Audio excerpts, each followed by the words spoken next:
नमस्कार, सुभाष अकॅडमीमध्ये तुमचं स्वागत आहे। आज आपण MPSC ग्रुप बी प्रिलिम्सला मॅथ्ससाठी काय करायचं आहे, मॅथ्ससाठी कशी रिव्हिजन करायचं आहे आणि मॅथ्सचा अप्रोच कसा ठेवायचा आहे या बाबतीत मुलांची रिक्वायरमेंट आली होती।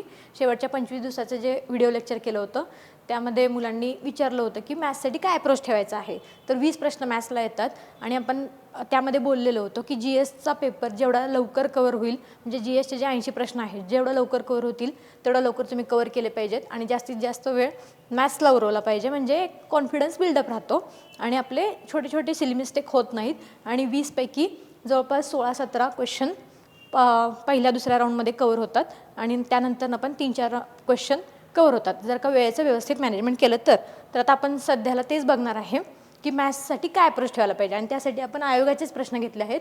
2024 आणि 23ला जे कंबाईनच्या पेपरमध्ये विचारलेलं होतं मॅथ्सचे प्रश्न ते आज आपण घेणार आहे। ठीक आहे, तर प्रत्येक प्रश्नाला कसा अप्रोच ठेवायचा आहे, कोणते प्रश्न स्किप करायचे आहेत आणि कोणते प्रश्न पहिल्या वन गोमध्ये करायचे आहेत ते पण आपण बघूयात आणि प्रश्नाचं उत्तर कसं काढायचं आहे ते पण आपण बघूयात। ठीक आहे, तर स्टार्ट करूयात आपण। हां, तर बघा, स्थानक ए पासून काही प्रवाशांसह एक रेल्वेगाडी सुटते आणि बी स्थानकावरती 50% प्रवासी उतरतात आणि 25 नवीन चढतात। अशा वेळेस असा खूप मोठा प्रश्न दिलेला असतो, तेव्हा पूर्ण वाचण्यापेक्षा आधी हे वाचायचं। शेवटी काय विचारलंय तर किती प्रवासी स्थानक बी वरती उतरले। ठीक आहे, बी वरती किती प्रवासी स्थानक उतरले तर आपल्याला इथे दिसतं की बी स्थानकावरती 50% प्रवासी उतरतात। मग मी यावेळेस काय करते, 50% म्हणजे हे सगळे काय असणार आहेत, हे सगळे ऑप्शनच 50% असणार आहेत, करेक्ट। त्यामुळे मी ऑप्शन वाईज जाते। समजा 140ला मी 50% असतील तर ते त्याचं 100% किती असणार आहेत तर ते असणार आहे 280। ठीक आहे, मग 140मध्ये किती मिसळले, नवीन 25 प्रवासी चढले। ठीक आहे, मग ते किती झाले, 165 झाले। 165 मग त्यानंतर ना ते काय म्हणतात, सी स्थानकावरती रेल्वेगाडीत उपस्थित असलेल्यांपैकी 40% प्रवासी पुन्हा उतरतात, म्हणजे 165च्या 40% काय करतात, उतरतात। मग 165च्या 40% किती होतात बरं, तर होतात ते 16.5 म्हणजे 10% झाले आणि 16.5च्या जर का 40% केलं तर ते किती होतात, 66 होतात। ठीक आहे, मग हे एवढे उतरतात, मग हे उरले 99, मग त्यामध्ये किती चढतील, पुन्हा 40 चढतील। ठीक आहे, तर ह्याचं बेरीज किती झालं बरं, 139 झाले आणि हा आकडा किती असेल असं म्हणून सांगितलं त्यांनी, तर ए स्थानकावर चढलेल्या प्रवाशांच्या 40% इतके आहे। मग ए स्थानकावरती किती चढले असणार आहेत तर ते 100% म्हणजे 280 होते। ठीक आहे, 280च्या 40%। ठीक आहे, मग हे किती होतात बरं, 8 चौक 32, 3 आणि 4 दुने 8,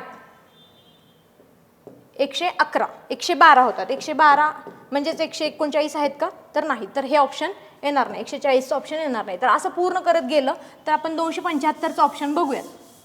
220चं पण तुम्ही घेऊन बघा तर ते मॅच नाही होणार। ठीक आहे, तर 275 किती असणार, 275 म्हणजेच 50%। ठीक आहे, बी स्थानकावरती जे काही प्रवासी उतरतात ते आपल्याला हेच विचारले ना, प्रवासी उतरले म्हणजे 275 किती असणार आहे, 50%, म्हणजे हे किती 100%, 550 जे ए स्थानकावरती चढले होते। मग आता ह्या 275मध्ये किती ॲड करणार आपण, नवीन 25 ॲड झाले तर ते झाले 300। 40% प्रवासी उतरतात, म्हणजे 300च्या 40% म्हणजे किती, 30% म्हणजे 10%, तर 120, 300मधून 40% वजा केलं म्हणजे 120 जर वजा केलं तर किती राहिले, 180। मग 180मध्ये नवीन 40 प्रवासी चढतात म्हणजे किती झाले, हे 220 आणि हे किती हे विचारले त्यांनी, ए वर चढलेल्या 40%। मग ए किती आहे, 550च्या 40% किती झाले बरं, हे 2 शून्य गेले, हे 2 शून्य गेले, 55 गुणिले 4 220। ठीक आहे, मग हे 220 आणि हे 220 सेम आहे का तर येस, त्यामुळे आन्सर काय येणार बरं, 275। ठीक आहे, समजलं।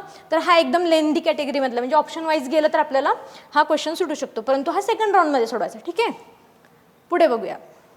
हां, तर आता हा एकदम सोप्या कॅटेगरीमधला आहे, a² - b²। आपल्याला माहीत असतं काय बरं, a + b आणि a - b।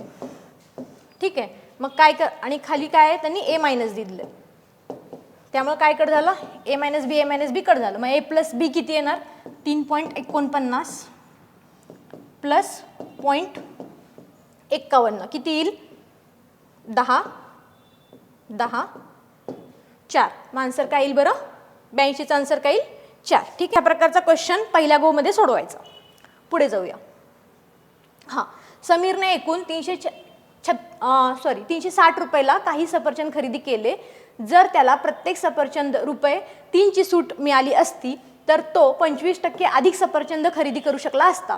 तर समीरने मुळात किती सफरचंद खरेदी केले? तर अशा वेळेस काय करायचं, ऑप्शनवरून जायचं. तर पहिला ऑप्शन मी जर घेतला तर 360 रुपयाला काही सफरचंद खरेदी केले, मी समजलं तर 360 रुपयाला 24 सफरचंद खरेदी केले. तर त्याला एक सफरचंद कितीला पडला, 12 दुणे 24, 12 त्रिक 36. ठीक आहे, तर 15 रुपयाला एक सफरचंद पडला. परंतु जर त्याला प्रत्येक सफरचंदावरती 3 रुपयाची सूट मिळाली असती, 3 रुपये म्हणजे 15 मधून 3 गेले तर 12 रुपयाला जर त्याने खरेदी केलं असतं तर 360 भागिले 12, ठीक आहे, 12 त्रिक 36. तर तो 25% अधिक सफरचंद खरेदी करू शकला असता. बरोबर आहे. 24 जर का त्याने 15 रुपयाला खरेदी केलं असतं तर ते 24 सफरचंद येत होते. मग 24%च्या 25% किती असेल बरं? 24च्या 25% किती असेल? साधे 24च्या 50% असतं 12 आणि त्याच्यापेक्षा निम्म 25% म्हणजे 6, तर 6 असणार आहे. मग 24 मध्ये जर 6 मिक्स केले तर 30 येतात ना? तर हो, बरोबर आहे. त्यामुळे पहिलंच ऑप्शन करेक्ट आहे. ठीक आहे, ऑप्शन वाईज जायचं अशा वेळेस. ठीक आहे, पुढे बघा. हां, 150 व 500च्या संख्यामधील किती संख्या 11ने भाग जातो? अशा वेळेस हा क्रिटिकल असतो आणि फॉर्म्युला बेसिस असतो, तर हा पहिल्या राऊंडमध्ये स्किप केला तरी चालतो. पुढे जाऊया. हां, जर एका कुटुंबाचे मासिक उत्पन्न 40,000 असेल तर त्या कुटुंबाने घर भाडे, किराणा माल आणि प्रवास, घर भाडे, किराणा माल आणि प्रवास, इथे बघा घर भाडे, किराणा आणि प्रवास एकूण किती खर्च केला हे खालील वर्तुळाकृतीचे अवलोकन करून काढा. सोपं आहे. 110 घर भाडे, त्यानंतर किराणा किती आहे 90, त्यानंतर प्रवास किती आहे 70. ठीक आहे, टोटल किती होईल बरं? 270 डिग्री होईल. आणि हे कितीपैकी असतं? पूर्ण वर्तुळ कितीचा असतो? 360 डिग्रीचा असतो. आणि आपल्याला कितीपैकी विचारले? मासिक उत्पन्न 40,000 आहे, तर एकूण विचारले. बरोबर. तर हा शून्य गेला, हा शून्य गेला. 3 9 27, 3 12. ठीक आहे, पुन्हा बघा 3 त्रिक 9, 3 चौक 12, 1 4 1 1. ठीक आहे, 30,000 होतात. 3 गुणिले 10,000, 30,000. तर ऑप्शन नंबर 2. ठीक आहे, हा पहिल्या गो मध्ये करायचा. अशा वेळेस जर का पाय डायग्राम वरून आला असेल क्वेश्चन तर सोपा असतो. फक्त आपण हे 3 गोष्टी पुटअप करता आल्या पाहिजे. आणि वर्तुळ असेल तर 360 डिग्री असतं ते माहिती पाहिजे. 360 डिग्रीपैकी यांची ॲडिशन केली की 270 येते. ठीक आहे, पुढे जाऊया. अ ने ब ला एक वस्तू 10% नफ्याने विकली. आता बघा, हा अ आहे आणि हा ब आहे. ठीक आहे, तर त्याने आपण समजूया की 100 रुपयाची वस्तू त्यांनी 10% नफ्याने म्हणजेच कितीला विकली? 110 रुपयाला विकली. पण ब ने तीच वस्तू परत अ ला 10% तोट्याने विकली. आता हीच वस्तू तो काय करतोय? ब काय करतोय? 10% तोट्याने विकतोय. 10% म्हणजे 110च्या 10% म्हणजे किती झाले? 11 मायनस झाले, म्हणजे 99 रुपयाला तो पुन्हा विकला. तर या व्यवहारामध्ये काय झाले? ठीक आहे, तर ह्या व्यवहारामध्ये काय झाले? जेव्हा अ ब ला 10% विकतो तर ह्याला 10 रुपये तर नफा झालाच झाला, पण हा जेव्हा तोट्याने पुन्हा विकतो तर अ ला अजून 1 रुपयाचा फायदा झाला, म्हणजे टोटल 11 रुपयाचा फायदा झाला. ठीक आहे, म्हणजेच 11% नफा झाला. अचा ना नफा ना तोटा झाला असं झालंय का? नाही, तर त्याचा नफा झालाय, त्यामुळे हे ऑप्शन गेला. अचा 11% नफा झाला. बरोबर आहे, हेच ऑप्शन आहे. ठीक आहे, एकदम सोपा कॅटेगरीमधला आहे हा, फक्त मानता आलं पाहिजे. जेव्हा टक्के वगैरे विचारतात त्यावेळेस 100 रुपये कन्सिडर करायचं, म्हणजे सोपं जातं. आणि 100% वरती 10% किंवा 110च्या 10% असं करणं सोपं जातं. त्यामुळे मी कन्सिडर करताना 100 असं केलेलं आहे. पुढे जाऊया. हां, 18 मीटर लांब आणि 12 मीटर रुंद असलेली जागा व्यापण्यासाठी 30 सेंटीमीटर बाजू असलेल्या चौरसाकृती किती फरशा लागतील? आता काय सांगितलंय त्यांनी? हे 18 मीटर काय आहे? लांब आहे आणि 12 मीटर काय आहे? रुंद आहे. मीटर आणि सेंटीमीटरमध्ये गफलत करायचं नाही. आणि 30 सेंटीमीटर बाजू आहे. ठीक आहे, अशा फरशा घालायच्यात आपल्याला. इथे 30 सेंटीमीटर, 30 सेंटीमीटर, हे सेंटीमीटरमध्ये दिलंय. ठीक आहे, मग आपण असं केलं की 18 गुणिले 12 किती येतं बरं हे? तर 216. ठीक आहे, हे कसं आहे? मीटरमध्ये आहे. 216 मीटरमध्ये आहे. आणि 30 गुणिले 30 केलं, 30 गुणिले 30 तर किती आहे ते? 90. ठीक आहे, 30 गुणिले 30 900 सेंटीमीटरमध्ये झालं. मग आपल्याला काय करायचं? 216 हे जे एरिया आहे त्यालाच 9ने डिवाइड करायचं आहे. मग 9ने डिवाइड केल्यावरती आन्सर किती येतं बरं? 24. ठीक आहे, परंतु हे येतं हे येतं मीटरमध्ये येतं, परंतु आपल्याला जर त्याला सेंटीमीटरमध्ये केलं तर 900 सेंटीमीटर आहे, पण त्याला मीटरमध्ये घेतलं तर 9 मीटरमध्ये. मग हे झालं मीटरमध्ये, मग मी सेंटीमीटरमध्ये घेतलं तर 2400 सेंटीमीटर. ठीक आहे, त्यामुळे टोटल फरशा किती लागणार आहे? 24. ठीक आहे, पुढे बघा. ताशी 80 किलोमीटर वेगाने जाणारी 700 मीटर लांबीची एक आगगाडी एक प्लॅटफॉर्म 72 सेकंदात ओलांडते. तर प्लॅटफॉर्मची लांबी किती विचारली त्यांनी. ठीक आहे, मग आपल्याला माहिती आहे formula, speed is equals to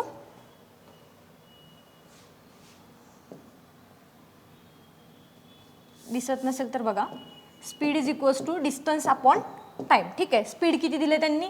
80 kilometre ताशी जाते, म्हणजे किलोमीटर पर आवर दिलाय, मग त्याला आपण मीटर पर सेकंदमध्ये करून घेऊया. ठीक आहे, आणि डिस्टन्स किती दिले त्यांनी? 700 मीटर लांबीची आगगाडी, पण प्लॅटफॉर्मची लांबी आपल्याला माहीत नाही. ठीक आहे, मग प्लस एक्स घेतलं लांबी, आणि सेकंद किती दिले? 72 सेकंद. मग 18 × 18, 18 × 4 72. ठीक आहे, मग ते 8 × 5 = 40, अजून एक 0 गुणिले 4 इज इक्वल्स टू 70 + x. आपल्याला काय काढायचं आहे? एक्स काढायचं आहे.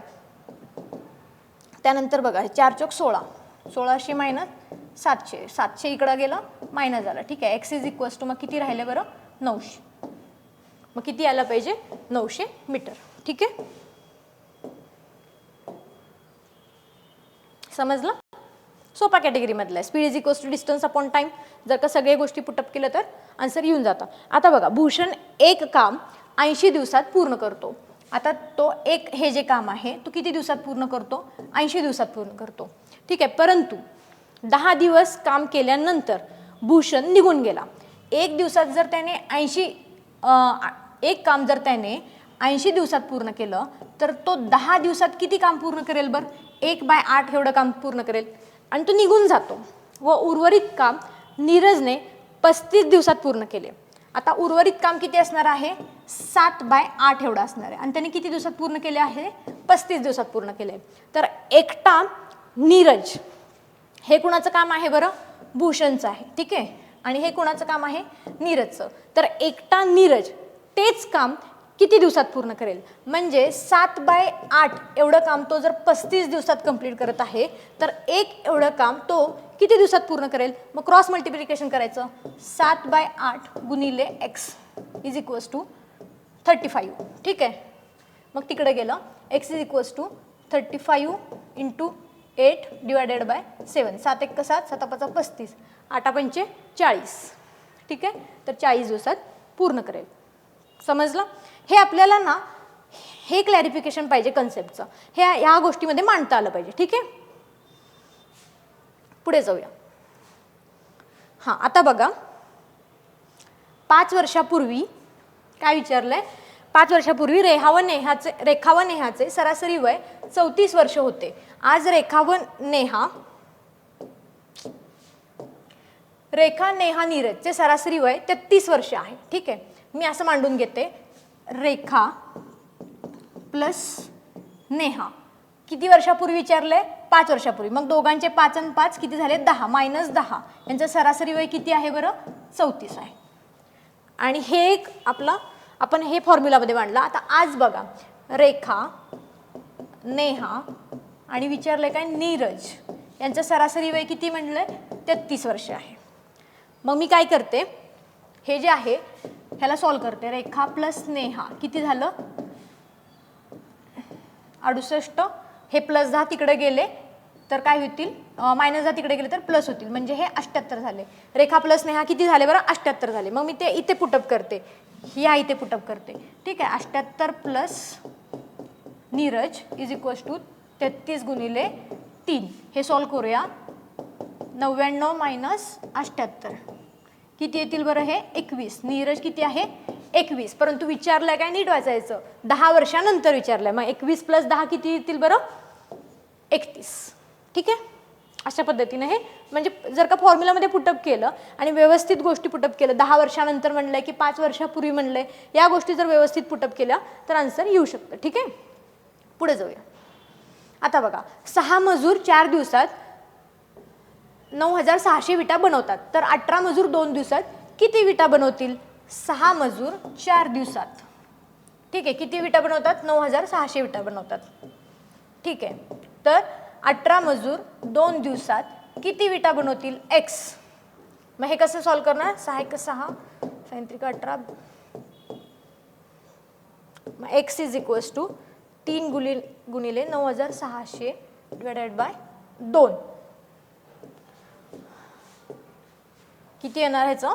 96 म्हणजे 48. 48 गुणिले 3 किती येणार बरं? 8 त्रिक 24, 2 उरले, 4 त्रिक 12 आणि 2 144. 144 वरचे 2 0. ठीक आहे, असा आन्सर काढायचं. पुढे बघूया आपण.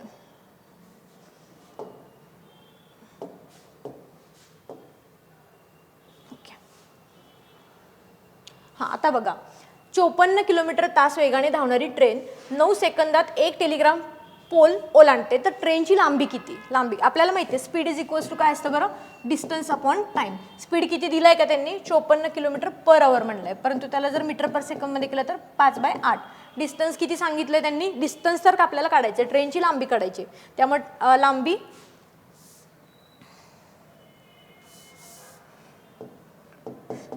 माहित नाही. ठीक आहे, आणि टाइम दिलाय. टाइम किती दिला आहे? 9 सेकंद.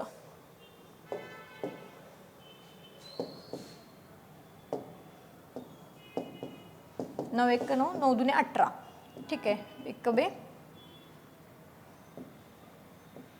27. 27 गुणिले 5, 7 × 5 35, 3 5 दुने 10 आणि 3 13. 135 मीटर आहे.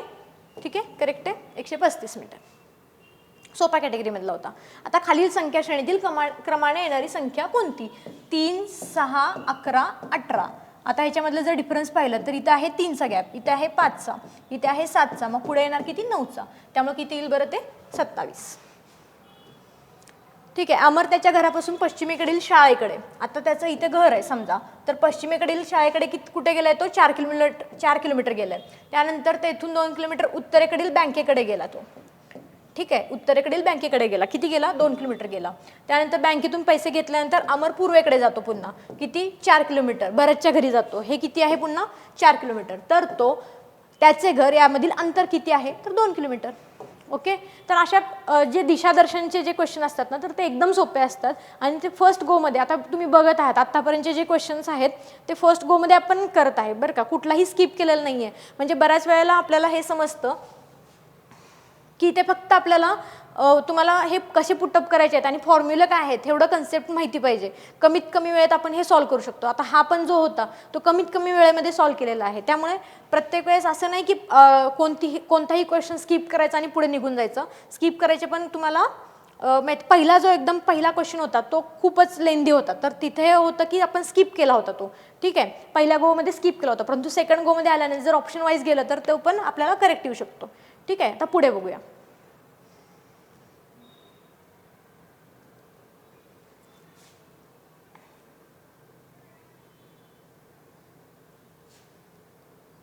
हां, तर आता हा सिलॉजिझमवरती आहे बघा. हा पण सोपा कॅटेगरीमधला असतो. सर्व मोगरा काय आहे बरं? शेवंती आहे. ठीक आहे, आणि सर्व शेवंती काय आहेत? तर फुले आहेत. पुन्हा एकदा मोठा राऊंड. सर्व शेवंती काय आहेत? फुले आहेत. तर काय म्हणते बघा, सर्व फुले मोगरा आहेत. सर्व फुले मोगरा आहेत का? तर नाही, चूक आहे. सर्व फुले शेवंती आहेत. सर्व फुले शेवंती आहेत का? सर्व फुले उलटा आहे का? नाही, सर्व शेवंती फुले आहेत. तर त्यामुळे हे पण चूक आहे. तर अ आणि ब दोन्ही चुकीचे आहेत. ठीक आहे, पुढे. हां, आता शेजारील आकृतीत किती त्रिकोण आहेत? आता जर तुम्हाला हे माहिती असेल की समजा अशी आकृती आहे आणि यामध्ये किती त्रिकोण असतात? तर 12 असतात. तर आपण काउंट करूयात. हे 12, हे 12, हे 12 आणि हे 12. 12 चौक 48. 48च्या पुढे कोणता ऑप्शन आहे बरं? तर 60. एकमेव ऑप्शन आहे. तर मोजायची देखील गरज पडली नाही. ठीक आहे, पुढे बघा आता. हां, हा तर एकदम सोपा कॅटेगरीमधला असतो. फक्त हे पुटअप करताना व्यवस्थित करता आलं पाहिजे. ठीक आहे, 15 - 3 + 10 × 5 / 5. पदावलीचा हा क्वेश्चन आहे. त्यांनी काय म्हणलंय? मायनस म्हणजे गुणिले, म्हणजे 15 × 3. आता प्लस हे आपल्याला असं करून घेता आलं पाहिजे बरं का, म्हणजे इकडचं इकडं आणि इकडचं इकडं होत नाही. हां, प्लस कुठं आहे? प्लस म्हणजे काय सांगितलंय? तर मायनस इथे दिलंय. आणि गुणिले म्हणजे भागिले, त्यानंतर भागिले म्हणजे तर प्लस. ठीक आहे, आपण पदावली करताना असं करून घेतो ब्रॅकेट भागिले आणि गुणिलेसाठी. तर 10 भागिले 5 किती असतं? 2 असतं. 15 गुणिले 3 45. ठीक आहे, आता यामध्ये काही केलं तरी चालतं. 43 आणि प्लस 5 किती झालं? 48. ठीक आहे. हां, जर एखाद्या सांकेतिक भाषेत ब्रेक थ्रू हे असं दिले त्यांनी, तर त्याच सांकेतिक भाषेत डिस्ट्रीब्युशन हे कसं लिहितात? तर मी आता फक्त ह्या शब्दापुरतं विचार करते. तर बघा, BREAK हा एवढाच घेतला मी. तर ह्यामध्ये त्यांनी कसं केलंय बघा, हा जो तिसरा जो आहे ना ई वाला, तो पहिल्यांदा घेतलाय, त्यामुळे तिथे आला ई. आणि जो हा ए आहे ना, म्हणजे चौथा जो आहे तो दुसऱ्या ठिकाणी घेतलाय. सॉरी, बरोबर. तर सेम मी डिस्ट्रीब्युशनच्या बाबतीत करते. पहिले एक 5 शब्द लिहून घेते. ठीक आहे. हां, तर त्या बाबतीत पण बघा, आता तिसऱ्या ठिकाणी जो आहे तो आहे इथे एस, तो मी घेतला पहिल्या ठिकाणी. तर कोणत्या ऑप्शनमध्ये आहे? तर इथे नाहीये, इथे नाहीये, तर त्यामुळे हे दोघं गेले. त्यानंतर ना जो दुसरा आहे तो आहे इथे 2 नंबरला घ्यायचं. ठीक आहे, तर तो झाला टी. तर इथे आहे का? इथे आहे आय, त्यामुळे हा गेला ऑप्शन, हा आला. ठीक आहे, पुढे जाऊया. रोहन रामूचा मुलगा आहे. आता नातेसंबंधामधले क्वेश्चनला फक्त आपल्याला ड्रॉ करावं लागतं. तर हा आहे रोहन. ठीक आहे, मी असं ड्रॉ केलं रोहन, मुलगाला मी प्लस चिन्ह घेते. ठीक आहे, रामूचा मुलगा आहे. रामूच्या बाबांनी रोहनला, आता इथे पण काय असणार आहेत? हा बाबांनी रोहनला शाळेतून घेतले आणि ते सचिन काकांच्या, म्हणजे कोणतरी इथे सचिन म्हणून काका आहे, ठीक आहे, च्या घरी गेले. सचिनची पत्नी, ठीक आहे, ह्यांची जी पत्नी आहे हा प्लस आणि हे काय असणार आहे? मायनस. हे फिमेल पत्नी, रोहनच्या आईची बहीण. आता हे रामू काय आहेत? वडील आहेत. मग इथे रोहनची काय असणार आहे बरं? आई, ह्यांची बहीण. ठीक आहे, मी इथे जरा हे इकडेच घेते. ठीक आहे, इथे सचिन काका म्हणून आहेत प्लस, का तर मेल आहे म्हणून. आणि जर का हजबंड वाईफ असतील तर मी त्याला असं ॲरो केलेलं आहे. हां, रोहनच्या आईची बहीण आहे. सचिनची पत्नी ही रोहनच्या आईची बहीण आहे. ठीक आहे, तर ह्यांच्यामध्ये काय आहे बरं? बहिणीचं नातं आहे. तर सचिनच्या पत्नीचे रोहनच्या वडिलांशी नाते काय? तर मेहुणी असणार आहे, बरोबर. रामूचं ह्यांच्याशी नातं काय असणार आहे? बायकोची बहीण, तर ती काय असणार आहे? मेहुणी असणार आहे. नीट ड्रॉ करून घ्यायचं फक्त, म्हणजे वेळ जात नाही आपला. आता हा आपण इथे बघा, त्यांनी काय म्हणलं, असं जेव्हा खूप मोठं दिलेलं असतं त्यांनी गोष्टी, तर त्यावेळेस काय करायचं? 1 2 3 4 सेंटेन्स करून दिलेलं असतात आणि फक्त त्यांनी काय विचारलेलं? विज्ञानात कोणी सर्वात जास्त गुण मिळवले. मग आपल्याला गणिताचं त्यावेळेस काही संबंध असतं का बरं? नाही. ठीक आहे, विज्ञान आणि गणिताबाबतीत त्यांनी दिलेलं आहे, परंतु आपल्याला विचारलं काय आहे ते कायम बघायचं, विज्ञानात कोणी सर्वात जास्त गुण मिळवले. आणि हा अशा पद्धतीचा जो प्रश्न असतो तो शेवटच्या राऊंडमध्ये सोडायचा. पहिल्या राऊंडमध्ये काय होतं? आपल्याला मांडत बसावं लागतं आणि आपल्याला ते लक्षात येत नाही की वेळ कधी निघून जातो. एचे गणितातील एकूण गुण सीच्या अगदी वर आहे, गणित आणि विज्ञान. ठीक आहे, असे 2च सब्जेक्ट आहेत आणि आपल्याला ह्याच्यामध्ये मांडून घ्यायचं. एचे गणितातील गुण सीच्या अगदी वरती आहेत, म्हणजे ह्यांच्यामध्ये कोण नाही. आणि विज्ञानातील गुण एफच्या अगदी वरती आहेत. कुणाचे? एचे, म्हणजे एफ खाली आहे. ठीक आहे, बी हा विज्ञानात सीच्या अगदी वरती आहे. बी हा विज्ञानात सीच्या अगदी वरती आहे. ठीक आहे, असं पकडलं आपण. परंतु गणितात डी पेक्षा कमी गुण मिळाले आहेत. पण गणितात काय झालं आहे बीला? तर डी पेक्षा कमी गुण मिळालेले आहेत. एफने विज्ञानात डी व ई पेक्षा जास्त गुण मिळवले. एफने काय केले? विज्ञानात डी व ई पेक्षा जास्त गुण मिळवले, म्हणजे एफच्या खाली असणार डी आणि ई. परंतु डी प्रमाणे त्याची गणितात प्रगती नाही. ठीक आहे, कुणाची? पण आपल्याला हे लागणार आहे का? गणिताचे काही मुद्दे लागणार आहेत का? नाही, तर अजिबात लागणार आहेत. गणितात सी व डीच्या मध्ये कोणी नाही, ह्याचं पण काही गरज नाही आपल्याला. ठीक आहे, गणिताचं काही घेणं देणं नाही. विज्ञानात सी आणि एच्या मध्ये कोणीही नाही. ठीक आहे, हां, तर मग आपल्याला काय लक्षात येणार आहे? तर सी काय असणार आहे? एच्या वरती आहे. तर हे काय आहे? इथे वरती आहे. इथे बी आहे आणि इथे सी आहे आणि एफच्या तर खाली डी आणि ई कसे आहेत बरं, एफच्या तर खाली आहेत. त्यामुळे बी आणि सीच्या आणि एच्या मध्ये कोणीही नाही, त्यामुळे बी सगळ्यात गेला टॉपला. त्यामुळे सगळ्यात विज्ञानात कोणी सर्वात जास्त गुण मिळवले आहेत तर बीने मिळवले. ठीक आहे, तर अशा पद्धतीचे हे 2024चे आपण कंबाईन मधील ग्रुप बी मधील आपण प्रश्न बघितले.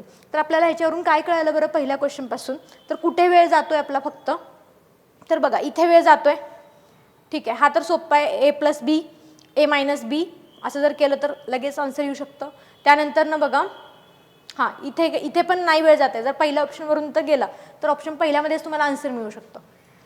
ठीक आहे, हां इथे फक्त फॉर्म्युला बेसिस असल्यामुळे वेळ जाऊ शकतो, तो स्किप करायचा. इथेही वेळ नाही जाणार, फक्त थोड्याच गोष्टी विचारलेल्या आहेत, तर जर तुम्ही ड्रॉ केलं तर नाही वेळ जात. ठीक आहे, इथेही एकदम स्ट्रेट फॉरवर्ड आन्सर आहे. इथे देखील सोपं आहे. इथे पण speed is equals to distance upon time, खूपच अवघड करून दिलेलं नाहीये. हां हे व्यवस्थित फक्त मांडता आलं पाहिजे. जेव्हा काम आणि आपल्याला दिवस ह्याचं जे एक सांगड घालायचं असतं तेव्हा ते व्यवस्थित मांडता आलं पाहिजे, तर आपल्याला आन्सर लगेच निघून जातं. ठीक आहे,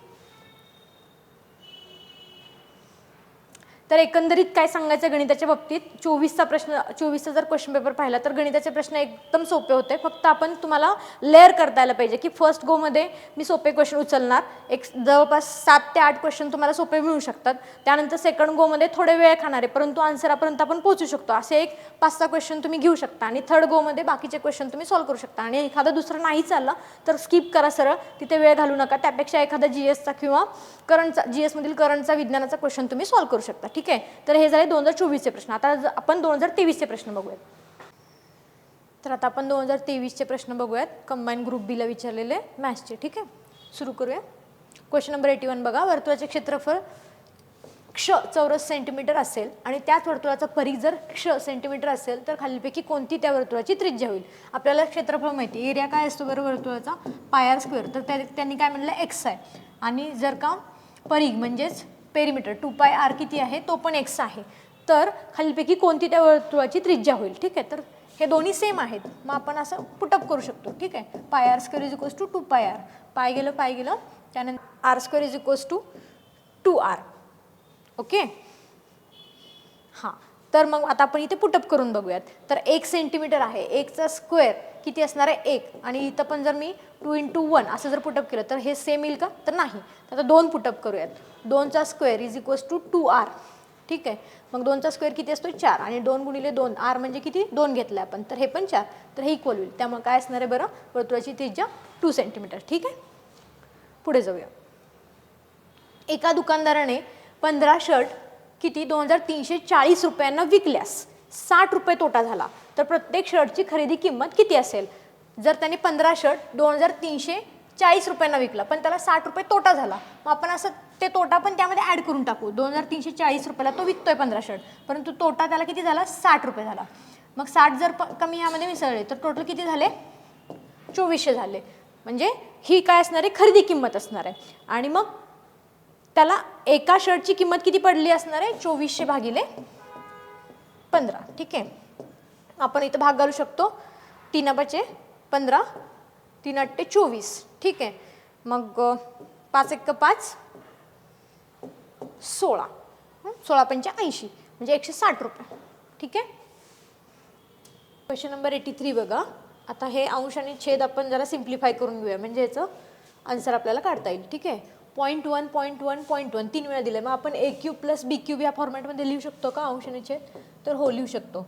0.1चा ब्रॅकेट क्यूब प्लस 0.02चा ब्रॅकेट क्यूब. ठीक आहे, आणि छेदाला पण आपण ह्याच्यातनं कॉमन कसं काढू शकतो बघा, तर 0.2 0.2 0.2 हे 3 वेळा दिलेले, तर आपण 3 वेळा ह्याला गुणिले करूयात 2 गुणिले 0.1 इंटू 2 गुणिले 0.1 इंटू गुणिले 2.1. ठीक आहे, तसंच पुढे इथे 2 जर केलं तर 0.02. ठीक आहे, 0.02 2.02 अशा पद्धतीने. ठीक आहे, तर मग हे 2 कॉमन काढलं तर किती होईल 2 गुणिले 2 गुणिले 2 8, आणि एकदाच 0.1चा क्यूब, तसंच प्लस 8.02चा क्यूब. मग 8 पुन्हा एकदा कॉमन काढूयात. मग ब्रॅकेटमध्ये काय राहील 0.1चा क्यूब प्लस 0.02चा क्यूब. तर आता हे छेद कसं झालं सिम्प्लिफाय झालं. तर आता आपण इथे लिहून काढूया. ठीक आहे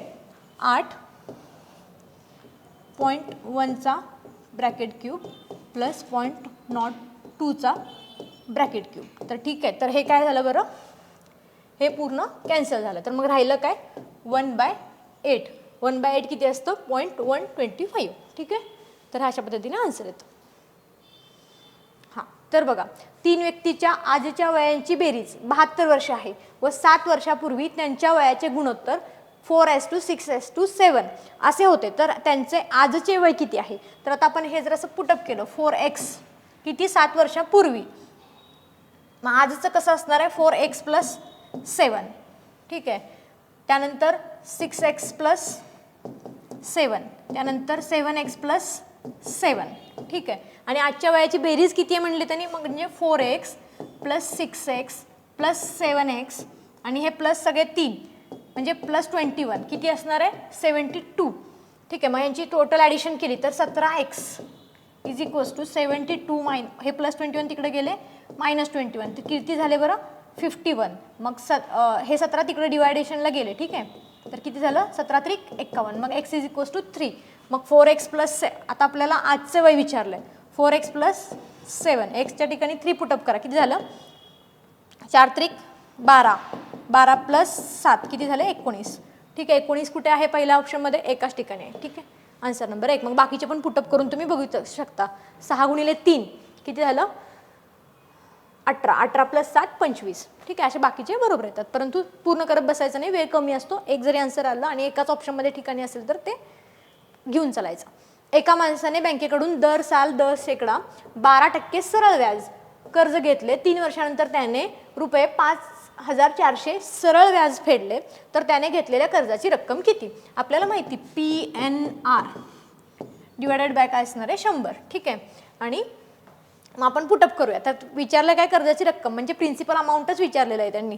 आणि त्यानंतर नंबर ऑफ इयर्स किती दिले 3 गुणिले रेट ऑफ इंटरेस्ट किती आहे 12%.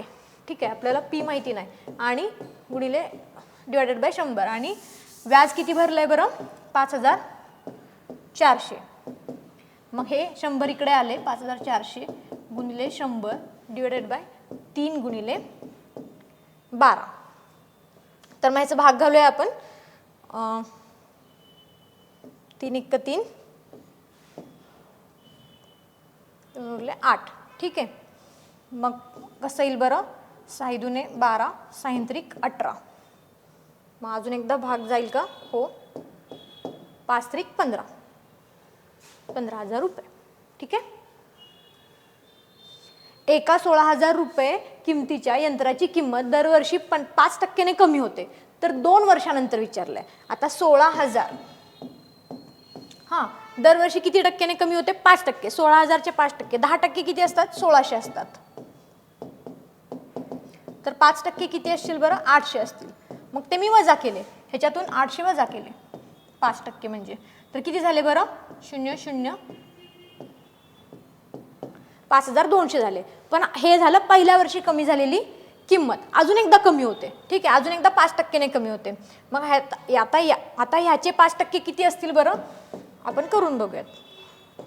गुणिले 5 डिवायडेड बाय 100 00 गेले 5 × 2 = 10 हातच्याला 1 5 × 25 26 2 5 × 1 = 5 5 × 2 = 7.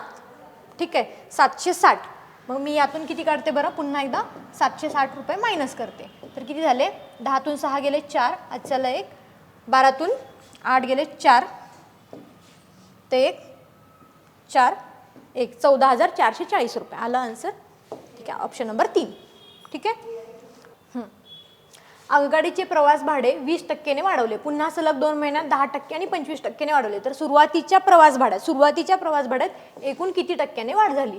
ठीक आहे, आगगाडीचे पहिल्यांदा बघितलं मी, जर का 100% कन्सिडर केलं तर 20%ने जर का त्याची वाढवली तर किती झाले बरं, 120% झाले. ठीक आहे, आणि पुन्हा काय म्हणलं 10%ने वाढली, 120च्या जर 10% तर किती झाले ते 12, म्हणजे 120 मध्ये 12 ऍड केले तर 132 झाले. पुन्हा काय म्हणलं त्यांनी, आता बघा इथे घेऊया, 132 मध्ये पुन्हा किती टक्क्याने वाढवलेली, 25%ने वाढवली. मग 132च्या 25% किती असतात बरं, 50% असतात 66. ठीक आहे, आणि 25% होतील 33, म्हणजे 132 मध्ये मी जर 33 मिसळले तर किती झाले बरं, 135 आणि 165 झाले.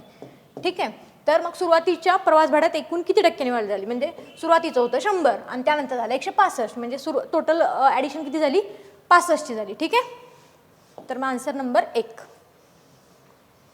आता पुढे 80 बघा, -2 -3 किती येणार आहे बरं, हे -5 गुणिले 5 + 3 8 भागिले -2 -3 -5. ठीक आहे, पुन्हा खाली -6 -4 किती प्लस असणार, परंतु मायनसचे चिन्ह द्यायचं, -10 त्यानंतर भागिले -7 -5 -12. आता हे सॉल्व्ह करून घेऊ. 8 पंचे 40 -40 डिवायडेड बाय -5 त्यानंतर -10 डिवायडेड बाय -12. ठीक आहे, आता मायनस मायनस जाईल, 40 हे पण मायनस आहे आणि हे पण मायनस आहे, त्यामुळे 40 भागिले 5 किती येणार आहे, वरती 8 येणार आहे. आणि खाली काय दिलं आहे, 10 भागिले 12, हा 12 काय येईल, अंशात येईल. ठीक आहे, म्हणजे 8 गुणिले 12 डिवायडेड बाय 10, 12 8 96, 96 भागिले 10 किती, 9.6, त्यामुळे आन्सर नंबर 4. ठीक आहे, पुढे बघा, एक फलंदाज 19व्या डावात 98 धावा करतो आणि त्यामुळे त्याची सरासरी 4 ने वाढते. ठीक आहे, म्हणजे हे कसं पुटअप करणार आहे आपण इक्वेशनमध्ये, तर बघा, तर x/18 जर का त्याने 18 डाव खेळले असतील तर एवढ्या धावा केल्या असतील टोटल. ठीक आहे, आणि त्याची सरासरी काहीतरी y असणार आहे. परंतु 19व्या डावात, म्हणजे 19व्या डावात त्याने किती धावा केल्या आहेत, 98, म्हणजे त्यामध्ये 98 ॲड केले आणि डिवायडेड बाय किती बरं, 19 डाव खेळले आहेत आणि त्याची सरासरी कितीने वाढली बरं, y + 4 ही जी सरासरी होती ती 4 ने वाढली. तर 19व्या डावानंतर त्याची सरासरी किती आहे हे विचारलेलं. मग आपण पुटअप करूयात. मग जर का हे सॉल्व्ह केलं, x = काय असणार आहे बरं, 18y. ठीक आहे, तर ते हे इकडे ठेवून बघूया, 18y + 98 हे इकडे गेलं, 19y + 19 गुणिले 4 किती येईल बरं,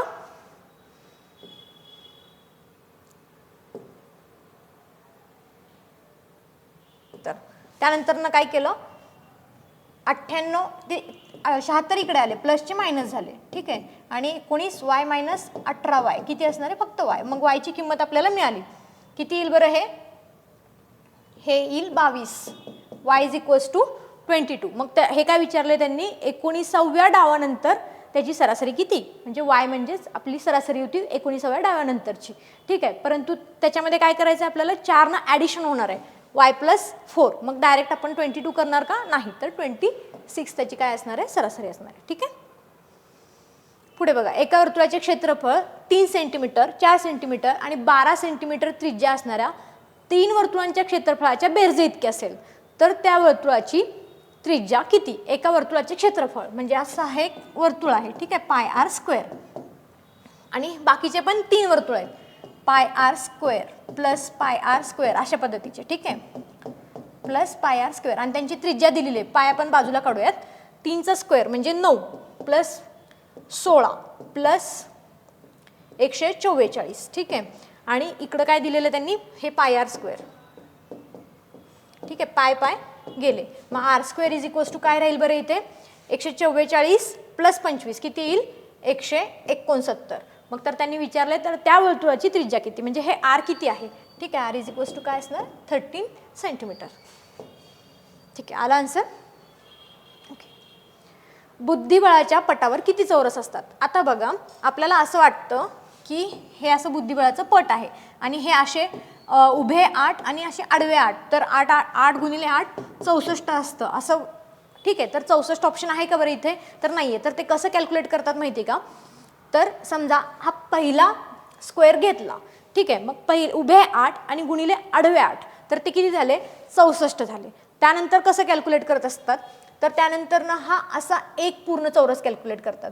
तर असे किती आहेत आडवे आणि असे उभे किती आहेत, तर हा झाला 1, त्यानंतर हा 2, त्यानंतर हा 3, 4, 5, 6 आणि 7, असे आडवे 7 आणि असे उभे 7. मग 7 गुणिले 7 49. ठीक आहे. मग ह्या सगळ्यांची ॲडिशन मिळून किती येत असते, तर ती येते 204. ठीक आहे, समजलं. तर ते तशा पद्धतीनं काढलेलं आहे. पुढे बघा, दिलेल्या श्रेणीतील चुकीचे पद शोधा. सोपं आहे. तर आपण असं जर ठेवून बघितलं 15, 21, 24, 30, 32, 39, तर ठीक आहे. ह्याच्यामध्ये कितीचा फरक आहे बरं, 6चा फरक आहे. पुन्हा ह्याच्यामध्ये कितीचा फरक आहे, 21 आणि 24 मध्ये 3चा फरक आहे. ठीक आहे. पुढे बघा, इथे कितीचा फरक आहे, 6चा फरक आहे. तर इथे कितीचा पाहिजे, 3चा पाहिजे. म्हणजे 32 आन्सर चुकीचा आहे. ठीक आहे. इथे 33 असलं असतं तर इथे पुन्हा 6चा फरक, म्हणजे ही सिरीज कंटिन्यू झाली असते. त्यामुळे हे पद काय आहे, चुकीचं आहे. पुढे बघा, खाली 2 विधाने आणि 2 अनुमाने दिली आहेत, त्यापैकी योग्य पर्याय शोधा. त्यांनी काय दिलेलं आहे, सर्व शिक्षक कलाकार आहेत. हे सर्व जे शिक्षक आहेत ते काय आहेत, कलाकार आहेत. ठीक आहे. हां, काही कलाकार आनंदी राहतात. आता हे जे काही कलाकार आहेत ते आनंदी राहतात. तर सर्व शिक्षक आनंदी राहतात. हे सर्व शिक्षक आनंदी राहतात का, नाही. त्यानंतर जे आनंदी राहतात ते सर्व कलाकार आहेत. जे आनंदी राहतात ते सर्व कलाकार आहेत असं आहे का, नाही. काही म्हणलेलं ना, त्यामुळे हे पण चुकीचं आहे. त्यामुळं क आणि ड सेंटेन्स असत्य आहे. ठीक आहे. पुढे बघूया, अंकिताच्या आईचे वय तिच्या वयाच्या 2.5 पट आणि तिच्या भावाच्या वयाच्या 4 पट आहे. त्यांचे एकूण वय 66 वर्षे आहे. अंकिताच्या भावाचे 2 वर्षानंतरचे वय किती असेल. आता अशा क्वेश्चनमध्ये काय करायचं, तर ऑप्शन वाईज जर का गेलं तर आपल्याला पटकन उत्तर भेटतं. तर बघा, अंकिताच्या भावाचे 2 वर्षानंतरचे वय किती असेल, 2 वर्षानंतरचे म्हणजे मी जर सध्याचं 10 घेतलं समजा, ठीक आहे, 10 घेतलं तर हां, तर त्यांच्या तिच्या आईचं वय कसं असेल बरं, हे भावाचं वय बरं का. तर भावाच्या वयाच्या 4 पट आहे, म्हणजे आईचं वय किती झालं, 40 झालं. ठीक आहे. आणि टोटल तर किती यायला पाहिजे बरं, 66 यायला पाहिजे. तर मग अंकिताचं वय किती घेणार आहे मी, 16 घेणार आहे. ठीक आहे. मग असं जर केलं तर बघायचं, मग हे 10च्या 4 पट आहे का बरं, तर येस आहे. आणि हे किती आहे, 16च्या हे 2.5 पट आहे का, 16 दुने 32 आणि अजून 8 जर मी मिक्स केले तर हे 2.5 पट आहे का, तर येस नक्कीच आहे. ठीक आहे. हे 4 पट आहे आणि हे 2.5 पट आहे. तर मग 10 हे आन्सर बरोबर आहे. पण 2 वर्षानंतरचे वय विचारले, भावाचे 2 वर्षाचे वय. मग 10 जर घेतलं असेल तर 2 नंतर किती येईल बरं, 12 येईल. म्हणजे मी ऑप्शन 1 घेतला होता खरं, परंतु 2 वर्षानंतरचं विचारल्यामुळं 10 येणार नाही, तर ते 12 येईल. ठीक आहे. नंबर 95 बघा, खाली दिलेल्या माहितीचा काळजीपूर्वक अभ्यास करा. असा प्रश्न आता 24 मध्ये पण आपण पाहिला आहे. त्यावेळेस मी काय सांगितलं, एकदम डायरेक्ट खाली बघायचं की क्वेश्चन काय विचारलेलं आहे. ठीक आहे. जीच्या उजवीकडे कोण बसले आहे. तर आता जीच्या उजवीकडे कोण बसले आहे, आता हा जर सेंटेन्सवरून जर वाचत आला तुम्ही की एका भिंतीवर बसले आहेत, त्यांचे सर्वांचे तोंड पूर्वेकडे आहे, म्हणजे असं एक भिंत आहे आणि सर्वांचे तोंड कसे आहे, पूर्वेकडे आहे. नंतर सी आणि डीच्या तात्काळ उजवीकडे आहे वगैरे. ठीक आहे. जी कुठे आहे, जी हा ई आणि एफच्या मध्यात आहे. ठीक आहे. म्हणजे सांगितलंय त्यांनी की जी हा एफ आणि ई म्हणजे हे दोघं कुठे असतील, परंतु त्याच्या मध्यात आहे. तर त्यांनी विचारलं काय, जीच्या उजवीकडे कोण बसले आहे. पण ऑप्शनमध्ये ई आणि एफ नाहीच आहेत, त्यामुळे फक्त एफ आहे. त्यामुळे आन्सर येऊन गेलं. ठीक आहे. म्हणजे इथे वेळ वाचला. जर 2016 या वर्षी आंतरराष्ट्रीय योगा दिन मंगळवारी असेल तर त्याच वर्षी राष्ट्रीय विज्ञान दिन कोणत्या वारी असेल. आता ह्याचं आन्सर कसं काढलं, जरा टाइम कन्झ्युमिंग आहे, परंतु जर तुम्हाला वेळ मिळाला तर तुम्ही हा ऑप्शन सॉल्व्ह करू शकता, हा क्वेश्चन सॉल्व्ह करू शकता. ठीक आहे. आंतरराष्ट्रीय योग दिन माहिती असायला पाहिजे, कधी आहे, 21 जून. ठीक आहे. काय दिलं त्यांनी, 2016, म्हणजे हा कसं आहे बरं, हां 2016 मध्ये आहे. त्यानंतर राष्ट्रीय विज्ञान दिन कधी असतं, 28 फेब्रुवारी 2016. मग ह्यामध्ये काय करतो आपण, तर आपण खाली घेऊयात. तर 28 फेब्रुवारी पासून ते 21 जून पर्यंत बघूयात. ठीक आहे. 28 फेब्रुवारी ते 21, नेक्स्ट मंथ असतो मार्च 2016. खाली बघा, 21 मार्च, एप्रिल, 21 मे आणि 21 जून. ठीक आहे. इथेपर्यंत आपल्याला ही डेज किती आहेत या प्रत्येक महिन्यामध्ये बघूयात. आता 2016 म्हणजे लीप इयर असणार आहे, त्यामुळे 29 पण याच्यामध्ये कॅल्क्युलेट होणार. मग इकडचे 21 आणि तो एक दिवस म्हणजे 22 दिवस. ठीक आहे, हे यामध्ये काय मार्च आहे त्यामुळे 31 दिवस असणार आहेत. हा एप्रिल त्यामुळे 30 दिवस. हा मे त्यामुळे 31 दिवस. मग या सगळ्यांची काय करायची बरं ॲडिशन. हे बघा 22, 31, 30, 31 यांची टोटल किती होते 114 होते. या 114ला काय करायचं 7 भागायचं. ठीक आहे, म्हणजे आपल्याला वार समजतात की एक्स्ट्रा डेज किती मिळालेले आहेत. ठीक आहे, 7 1 7 किती उरले 4 उरले. ठीक आहे, 7 संग 42. मग उरले एक्स्ट्रा डेज किती बरं 2 एक्स्ट्रा डेज उरले. ठीक आहे, मग मंगळवार आहे बरोबर आहे आणि आपल्याला मागं जायचं आहे. ठीक आहे, मंगळवार 2 एक्स्ट्रा डेज आहेत, परंतु मागची तारीख आहे ना ही कोणती तारीख आहे 21 जूनची तारीख आहे आणि ती कोणती आहे 28 फेब्रुवारीची. जर का पुढं असतं तर आपण पुढचे डायरेक्ट 2 ॲड केले असते, मंगळवार बुधवार गुरुवार घेतलं असतं, पण मागे जायचं आहे सोमवार रविवार. त्यामुळे आन्सर काय पाहिजे रविवार. ठीक आहे, 2 मागे गेलं. त्यानंतर बघा जर 4 5 8 13 14 17 22 ही मालिका अशी सुरू ठेवली तर खालीलपैकी कोणती संख्या ही मालिकेची राहणार नाही.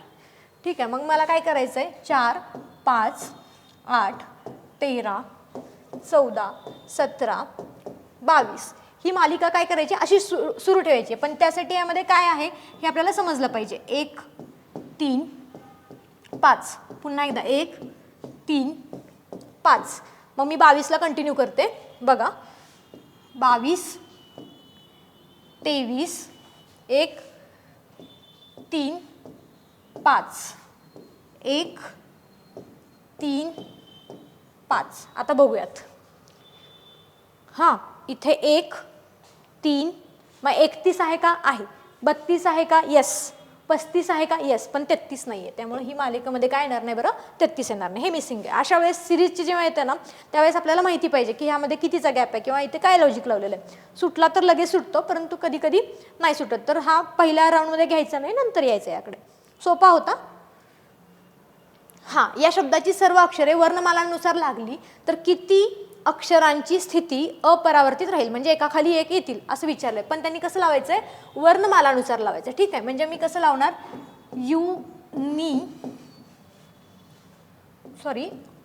अनआयडेंटिफाईड असा हा शब्द आहे.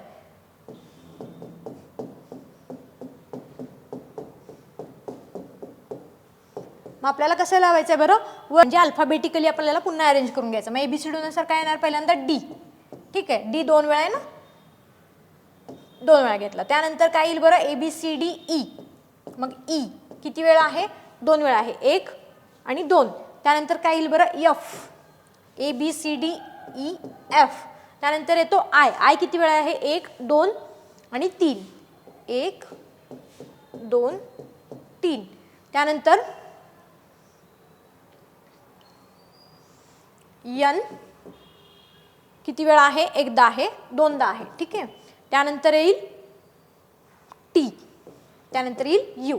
ठीक आहे, मग आता विचारलंय काय किती अक्षरे एकमेकांच्या समोर आले ते एक्झॅक्टली कुठे आलेले आहे का तर एकाच ठिकाणी आलेलं आहे. हे बघा आय, त्यामुळे किती वेळा आलेला आहे तर 1 वेळाच आलेला आहे. ठीक आहे, पुढे जाऊया. सान्वी पूर्वेकडे काही अंतर चालत जाते.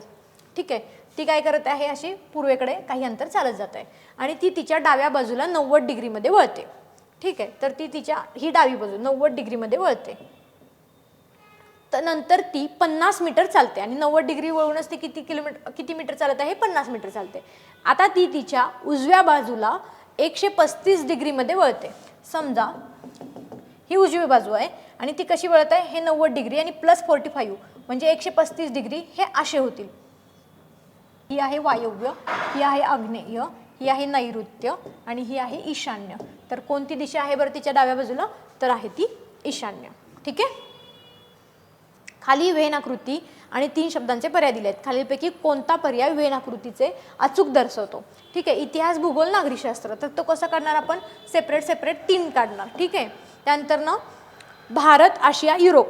ठीक आहे, आता बघा भारत आशिया युरोपमध्ये आशियामध्ये भारत काढणार आणि युरोप हा सेपरेट काढणार. ठीक आहे, असं होऊ शकतं. त्यानंतर कप बशी आणि चहा, तर हे सगळे एकमेकांमध्ये आहेत राईट. मग त्यामुळे मी असं काढू शकते ते राईट. आणि फुले सुवासिक आणि पांढरा, म्हणजे काही फुले आहेत ते समजा सुवासिक आहेत आणि काही ते पांढरे आहेत, तर ते अशा पद्धतीने आपण काढू शकतो. त्यामुळे आन्सर काय येणार आहे बरं, आन्सर नंबर 3. तर आता आपण गणिताचे सर्व क्वेश्चन बघितले आहे 2024 आणि 23चे. यामधून आपल्याला काय समजलं, तर पहिल्या गोमध्ये कोणते कोणते जे सोप्या कॅटेगरीमधले ते क्वेश्चन आपण करायला पाहिजे, जे की आपण जवळपास 8 ते 9 क्वेश्चन असे असतात की पहिल्या कॅटेगरीमध्ये किंवा पहिल्या फ्लोमध्ये आपण ते घेऊ शकतो त्याचे मार्क. त्यानंतर दुसऱ्या राऊंडमध्ये आपण अजून एक 5-6 क्वेश्चन सोडवले पाहिजेत, जे टाईम कन्झ्युमिंग आहेत परंतु उत्तरापर्यंत आपण जाऊ शकतो. आणि त्यानंतर जे 2-3 प्रश्न राहतात ते नाही सोडवता आले तरी देखील चालतील, परंतु तरी देखील प्रयत्न केला पाहिजे. आणि जर नाही सुटले तर GS मधला एखादा दुसरा क्वेश्चन त्याऐवजी अटेम्प्ट केला पाहिजे. ठीक आहे, तर हे झालं मॅथ्सचं ॲप्रोच, की मॅथ्समध्ये आपण काय मेंटॅलिटी ठेवली पाहिजे. मॅथ्सला जास्तीत जास्त वेळ उरला पाहिजे का, तर GSमध्ये जर का तुम्ही जे काही 80 क्वेश्चन्स आहेत ते 25 ते 30 मिनटामध्ये जर कवर केले आणि 10 मिनटाला आपण गोळा करण्यासाठी जर पकडला तर आपल्याला 20 मिनटं उरतात.